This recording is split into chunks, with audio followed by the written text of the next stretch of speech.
Pete Golding's masterclass is about making this about the players and the fans instead of whatever was going on in November.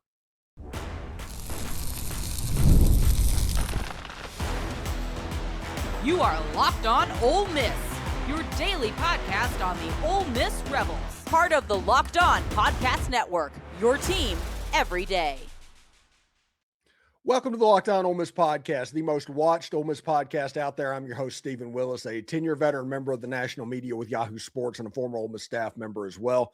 We're part of the Locked On Podcast Network, now the number one sports podcast network in the nation. That is all because of you. On today's show, we will talk about the return of the original general manager to Ole Miss in Austin Thomas. Is that part of Pete Golding's apparent plan to take over recruiting in Louisiana? We'll talk about that. And before you can say, no way that happens, I will counter with the 1990s and rest my case. Next, we will look at the four-dimensional chess that Pete Golding is playing with the portal and retention right this moment, and talk about the hires that have already been made on Ole Miss's staff. But first, if Pete's press conferences and this transition period is any indication, Ole Miss is about to be even more of a problem than they already are right now. All of this and more on today's Locked On Ole Miss podcast. Remember, we're free and available on all the podcast apps and on YouTube. And a special hello to the insiders and everydayers who make this show what it is, your team every day. Today's episode is brought to you by FanDuel. If you want to be right in the middle of the action this season, visit FanDuel.com and place your NFL live bets all season long. So Pete had his college football playoff press conference at Ole Miss yesterday, and it was fantastic, as it always is. And I am dead serious about this. If the last 2 weeks are any indication of the head coach that Pete Golding will be, if the on-field production matches that, Ole Miss is about to be a problem, even more than they are right now when they're sixth in the country. I'm telling you, the last 2 weeks have been some of the most impressive stuff that I've seen from an incoming coach in a very long time. Now, I've followed the Ole Miss thing, for the better part of 40 years or so, and they, to my knowledge, have not done anything to this level. The closest to it would be the build that David Cutcliffe had when he came on board in 1998, because all the Tommy Tuberville staff kind of went off in different directions to do their own thing. But other than that, this has been pretty perfect. Even the COVID thing that Lane Kiffin did and all the things with Matt Luke and Hugh Freeze and all that, nobody has been at this level. And the masterclass stroke of this entire thing is his decision to be the anti-Lane Kiffin. And I don't mean anything that's happening between the lines or coaching football. I'm talking about the way he presents himself. Stuff that does not affect winning and losing whatsoever, but it does affect PR and perception. And when I call him the anti-Lane Kiffin, the main thing is he has made this playoff run about the players and the fans. Two things that were completely ignored during whatever that was in November. Kejuan Lacey should have been promoted for every Heisman Trophy ballot out there. Nothing. You heard nothing about Kejuan Lacey. Trinidad Chambliss should be promoted for the Johnny Unitas and the Heisman and all of those awards. And you heard nothing about it. All you heard about was, is Lane Kiffin going to go to Florida or LSU or wherever he's going to go? Let's make it all about me. Pete Golding's decision to make this playoff run about the players first and foremost, and then the fans, shows that maybe he was the guy in the back of the room that was just kind of making mental notes of everything that was going on. Maybe he is the guy that knew exactly what he wanted to do. Maybe he paid attention to what Nick Saban did all of those years at Alabama. He spent 5.5 years as the defensive coordinator at Alabama. He got there from going from University of Texas, San Antonio to impressing Nick Saban on a whiteboard. Talking ball.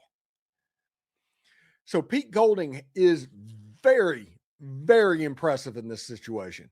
You can tell he is impressive because of the fact that he is an ace recruiter. He went into Louisiana when he was at Alabama and consistently took players from LSU, which is supposed to be basically impossible to do. We'll talk about that in just a little bit as well. But Pete Golding, his personality coming through, whenever you've had a coach for the better part of 6 years before this that had no personality, his whole personality was his Twitter trolls online. Pete Golding coming in and saying, hey, we're going to have personality at press conferences. We're going to let assistant coaches talk. We are going to make this about the players. We're going to make this about the fans. You get to enjoy this moment. We're going to work hard. We're going to prepare well. I've got my buzzwords that I want to talk about, but I think I have the formula to be successful. And if the previous 2 weeks are any indication, I have no reason to doubt him. Because the reality of this whole situation is the previous 2 weeks, this transition that Pete Golding was basically thrust in because of what was going on, he has nailed to the point where all the Ole Miss fans are back in. They did a situation starting, I guess, the Georgia game. It's just troll Ole Miss fans, make them feel bad. Hey, you had a good crowd here, but did you see the Citadel game? All of that stuff over and over and over again. We talked about during this whole process, Lane Kiffin went from somebody that could be the governor of the state of Mississippi if there was an election to not being able to get a cup of coffee in Ajax. It was one of the most bizarre things I've ever seen. Pete Golding was in the building while all that was going on. He saw everything. He mentally took notes of absolutely everything. And Pete Golding in his binder, whatever he's making notes for what he wanted to do if he ever got a program, when he got the Ole Miss program, he opened up, it was like section 1-1, let's go. And the main thing he was going to do was make it about the players and the fans. And the fans being included, that's not a small detail. And you are going to see in this playoff run, the rumor is navy gray for the uniform, the same thing they wore against Tulane last time.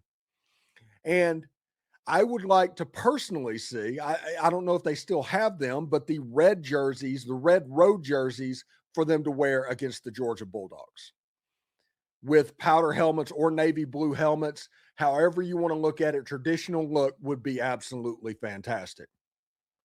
And I think that that's part of the, hey, let's give the fans something. Pete Golding, over the last couple of weeks, if this is any indication of what he's going to do on the field, Ole Miss is about to be more of a problem than they already are. And they are currently the number 6 team in the freaking country. And everybody should be concerned. And there's a path to get there to where recruiting become sustainable. And we're going to talk about where I think Pete Golding is going to go to supplement the recruiting that's going on. We'll see. It's a really cool story of what could happen, and it could get absolutely more cool than that. So we will see exactly how that goes. Ole Miss is about to ramp up its retention efforts in a big way, and they've got the entire staff focused on that mission without even having to worry about game plans because they've essentially hired most of them. That's right. The Rebels are jump-starting the transfer portal right now. We'll break it all down coming up next. You know, the holidays are here, whether you are hosting family, planning the perfect gift, or just trying to keep things simple and delicious. Omaha Steaks is making it easier than ever. From effortless holiday entertaining to unforgettable gifts, Omaha Steaks delivers the world's best steak experience straight to your door. And what makes it even better? With Omaha Steaks, you always know exactly what you're gifting. USDA certified tender steaks, premium proteins, gourmet sides, and decadent desserts that make anyone feel appreciated. I've sent Omaha steaks as gifts before, and the reaction is always the same. I love how easy it is to gift, and this is the best gift ever. It always shows up frozen, packed beautifully, and is ready to cook. Save big on gourmet gifts and holiday favorites with Omaha Steaks. Visit omahasteaks.com, and for an extra $35 off, use the code COLLEGE at checkout. Terms apply. See the site for details. That's omahasteaks.com, promo code COLLEGE. Do us a favor, like, subscribe, and comment on the video. Subscribe to the podcast on whichever audio podcast you're listening to and give a 5-star review. It costs absolutely nothing, but it helps keep all of this free. And thank you for making Locked On Ole Miss your first listen of the day. And thank you for making Locked On the #1 sports podcast in America. That is all on you. You already live your team every single day. Now take it up a level and go ad free. Join the Everydayer Club today and get Locked On Ole Miss with no interruptions. Members only Discord access and more, all for just $5 a month or $50 per year. Go to lockedonolemess.supercast.com or check the link down in the show notes below to go there now. All right, so one thing that is pretty interesting, and I'm having a good time thinking about it. Ole Miss is almost done hiring staff. And John David Baker coming in as the offensive coordinator. LaDainian Washington coming in wide receivers coach. The rumor of the running backs coach, that's going to be announced at a later date. The tight ends coach is still open. On the defensive side of the ball, they are hiring people at a quick rate. Michael Spurlock was hired as an assistant wide receivers coach, kind of like that inside receivers coach that we didn't ever really hear about until he went to LSU. And Ole Miss hired a general manager that we're going to talk about in the third segment, and Austin Thomas making another trip to Oxford, Mississippi. The key thing about this, and Pete Golding admitted this in the press conference, these are a group of coaches that can be worried about nothing but the transfer portal and retention. That is it. They don't have to worry about game planning. They don't have to worry about anything about retention, but about retention and the transfer portal. And with the players starting to jump in the portal, there's a nice little head start of what can happen. And Pete talked about how the transfer portal operates like the player personnel departments of the free agency in the NFL, and how Ole Miss has one of the better player personnel agencies basically in the entire country on their staff right now. And they absolutely do. They are incredibly well-run machine to the point where they already have guys that would fit their system, because system fit to Pete is everything. And that's awesome, because I always talk about that. System fit is everything. People get in trouble whenever they try and go from an air raid system to a ground and pound running system because you don't have the personnel to run it. It is important that the system stays similar. And Pete Golding from the beginning said he wanted Ole Miss's offense to remain exactly the same, and they went out and hired John David Baker. And currently, he's going through the process of getting to know everybody for retention. Transfer portal doesn't open up until, I guess, the 2nd of January, although 5 days from now, if the picture is any indication of a permanent hire being made, 5 days from right now, the transfer portal window will open up for 30 days for Ole Miss. But the retention piece is going to be an incredibly important part of all of this. Are there going to be players entering the transfer portal and going to LSU? Yes, absolutely. You know that's going to be the case. There's people that are just attached to their position coaches. That was all part of this. Ole Miss didn't bring this on themselves. This is happening to Ole Miss. So if those players transfer out, fine. That's the way it's going to be. But with John David Baker and those guys working with the player personnel departments and all of that, you know that they are going to replace them at a very high level. Let me explain. Let's say Kejuan Lacey decides to go with Kevin Smith to LSU. You're going to lose Keywan Lacey. Everybody's going to say, oh my goodness, you lost somebody that was a second-team All-American. What are you going to do about that? Well, the player personnel department is going to immediately get to work. And if you think about it, after Quinshon Judkins, that was the same reaction that everybody had whenever they transferred out to Ohio State. How will Ole Miss basically handle that? And I think in 2024, Ole Miss did have the ability to replace Quinshon Judkins. They didn't because of childish games.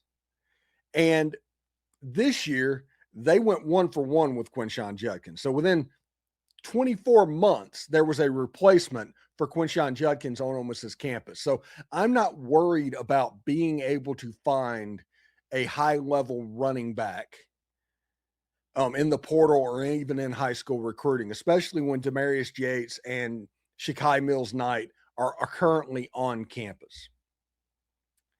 So, but if you do that and he goes to LSU, your player personnel department immediately springs in that action. They have a list with a top 10 ranking of system fits already created. You go through and find ones that are entering the portal and you try to recruit them. Running back isn't a high dollar position, so there's a chance that you end up getting a fairly decent deal over that process. But that's the way that will work. John David Baker will be able to get his running back of choice, which, by the way, is quarterback from East Carolina, and Javante Connor, good old friend that started at Ole Miss, both entered the transfer portal today, or at least notified their intention to enter the transfer portal. Two names to potentially watch for. Doesn't mean they're going to come here, but that's something to look out for. Jaheim Otis entered the transfer portal. That's a name to pay attention to. There's starting to be people hitting the portal that you need to look at. If you go back to when the Arkansas guys got in the transfer portal with like Chris Paul and those guys, they were pre-portaled effectively and they jumped really quickly. So we'll see. With the portal opening up January 2nd, which will be the day after, if there's an Ole Miss Georgia game, the day after that, the player personnel department will absolutely spring into action, and we'll see exactly how that goes. I'm excited for the way this is set up. It's essentially two coaching staffs. One that just worries about the game plan of what's going on and the continuity with the current players on the roster, and this whole new staff that's developing relationships for retention, that's working with Walker Jones and soon to be the new GM, Austin Thomas, to set everything in motion to maximize what is going on at Ole Miss.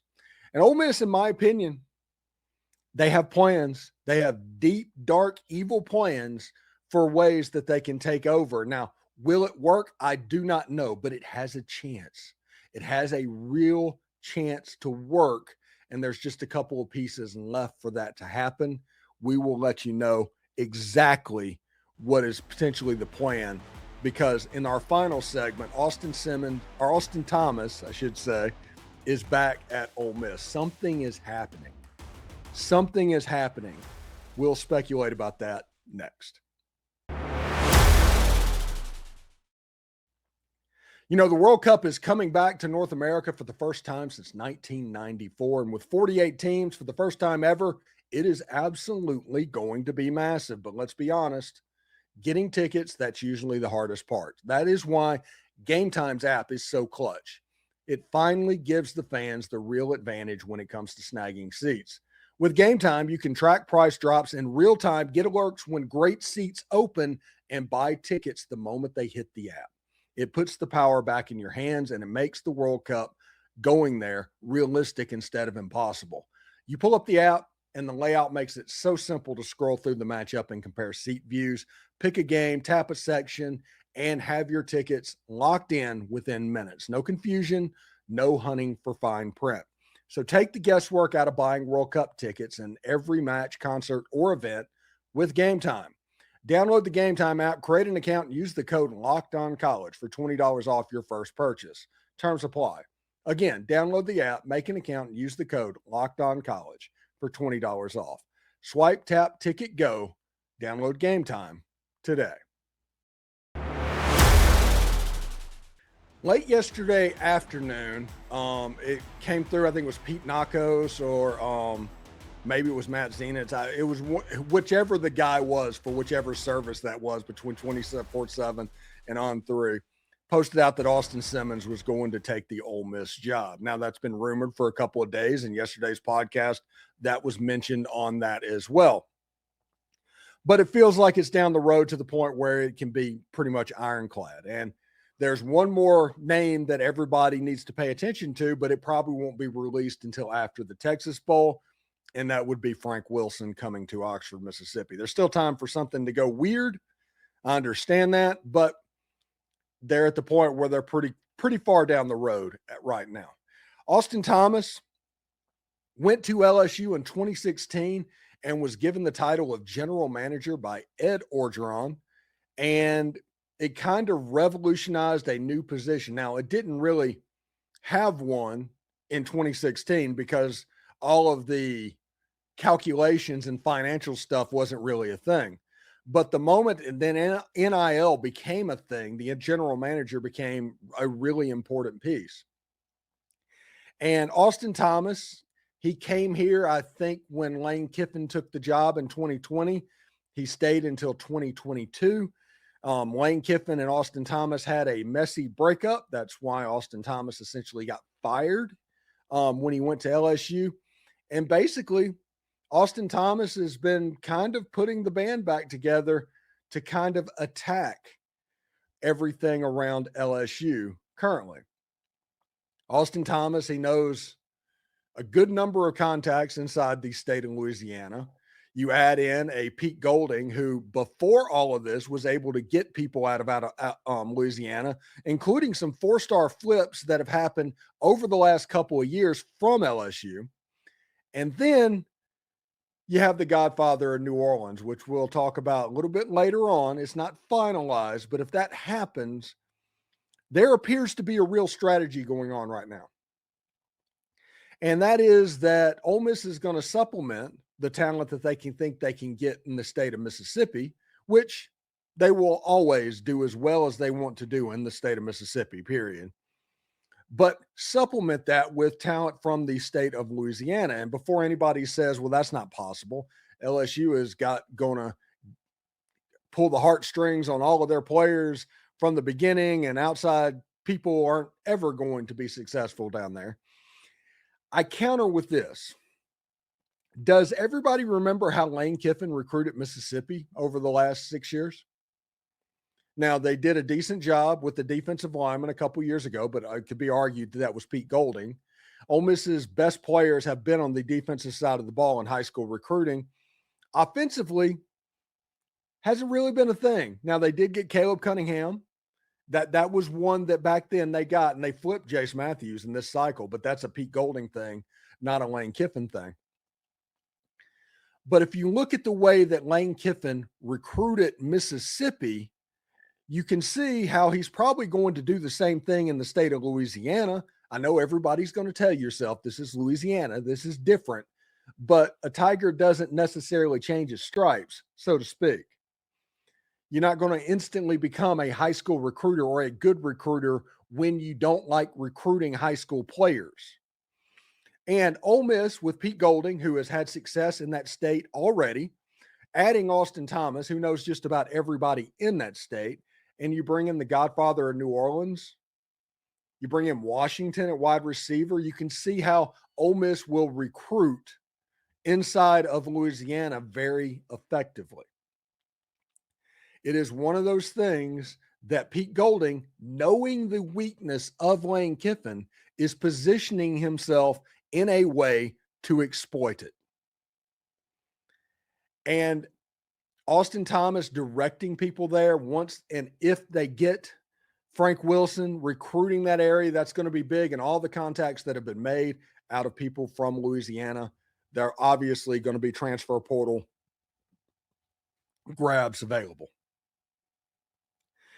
All of this, everybody's worried about Kejuan Lacey transferring to LSU. And yes, he's an All-American running back. He's a good player. But would you take 1 year of Kejuan Lacey versus 2 years of Harlan Berry potentially? That is the question that we're having. That is the 4D chess that is going on right now. There's so many different angles that where you can attack this. This is just one of them.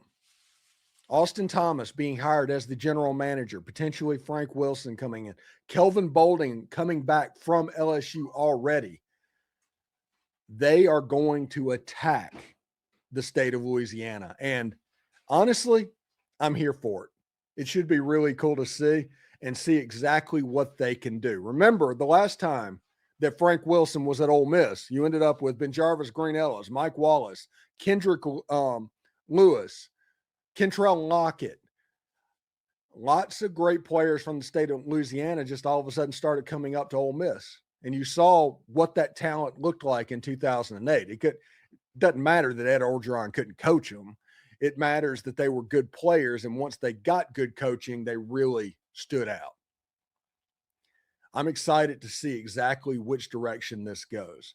So just in summation, Pete Golding's making this season, this playoff run, about the players and the fans. Masterstroke. Genius.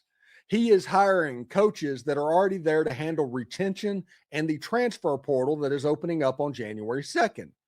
Genius. Absolutely perfect. And he's going after coaches that can specifically increase their talent base by going into the state of Louisiana and becoming more successful. Again, genius. Pete Golding, if he can handle on the field the way he's handled the first 2 weeks of the Pete Golding era, Ole Miss is about to be a problem for everybody in college football, even more than they are already. Should be interesting. Thanks for tuning in on today's Locked On Ole Miss podcast. We will talk more about this Ole Miss Tulane game and the playoffs coming up on Saturday. You can check us out at the Tampa Bay Watch Party. The link is on my Twitter profile. Check that out for address and all that. Make sure you subscribe, follow the show so you can get all the latest episodes, and we're on all the social channels as well. So check that out as well. Did the Locked On Ole Miss podcast make your Spotify Wrapped? Prove it on social media to secure a free month of our brand new Everydayer Club. Just tag our local national Locked On Podcast Network account on any social platform, and they'll drop you a code. Be one of the first to join the Everydayer Club to get your favorite show ad-free and get exclusive access to the members-only Discord channel as well. For those of you on video, we'll send you to the first ever 24/7 National Locked On Podcast Network YouTube channel. And on audio, make sure you check out a second listen on the Locked On College Football channel. Hotty toddy, everybody. The biggest college football game in Mississippi history just days away. And I am here for it. Hotty toddy, everybody.